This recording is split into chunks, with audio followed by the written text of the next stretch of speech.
Alors voilà, vous allez démarrer d'une image qui n'a pas encore de calque du tout et on va ajouter cette fois-ci les trois choses qu'on a vues, la neutralisation des gris, l'accentuation des détails, le calque qui permet manuellement de modifier, de modeler la photo, on va les ajouter. Mais attention, ne commencez pas tout de suite parce qu'on va faire ça en ayant la boîte de script qui va enregistrer tout ce que vous faites. L'intérêt, c'est qu'une fois que ce sera enregistré, une fois que vous aurez fait ça sur une des photos, vous pourrez en un clic et en moins d'une seconde ajouter tous les calques que vous voulez. Là, les trois calques dont on a parlé vont être ajoutés sur n'importe quelle photo.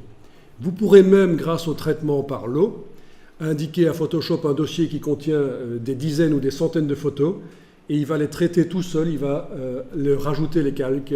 Vous n'aurez donc plus qu'à ouvrir les photos et les manipuler sans devoir créer les calques. On va donc demander à Photoshop de travailler pour vous. C'est les scripts. Ok, donc vous avez une photo sans calque, vous allez chercher menu fenêtre action, parce que dans Photoshop, les scripts, on les appelle des actions. Avant, on les appelait des scripts. Et maintenant, ça a changé de nom, ça s'appelle des actions. Alors vous allez dire, mais on s'en fout, c'est pas très important. Mais si, c'est important. Parce que à un autre endroit de Photoshop, dans le menu Fichier, vous avez des scripts. Alors c'est quoi la différence entre les actions et les scripts? C'est pour ça qu'ils ont changé le nom de la palette script, ils l'ont appelé action. C'est parce qu'il y a également des scripts qui sont des automatisations sur les images. On peut même aller en chercher sur le web et les ajouter à Photoshop. C'est parfois gratuit. Mais c'est de la programmation JavaScript. C'est du JavaScript. Vous ne pouvez pas créer vous-même un script, à moins de connaître le JavaScript. Ça va être difficile. Il y a des tutos chez Adobe pour les professionnels du développement de Photoshop. Il y a des tutos pour créer soi-même des scripts en JavaScript pour Photoshop. Mais la différence, c'est que c'est quand même vachement plus compliqué de les faire. Pas de les utiliser, mais de les faire. Les scripts JavaScript qu'on trouve dans le menu Fichier Script. Par contre, ici, dans le menu Action, c'est super facile à faire.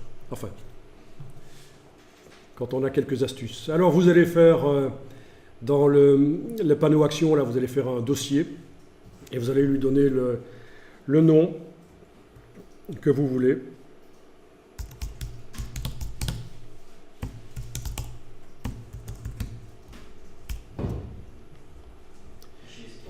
Donc ça, c'est un dossier.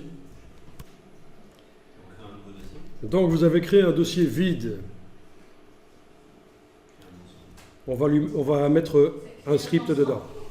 C'est un ensemble en fait, oui. Donc il suffit de cliquer sur l'icône de dossier ici. Oui.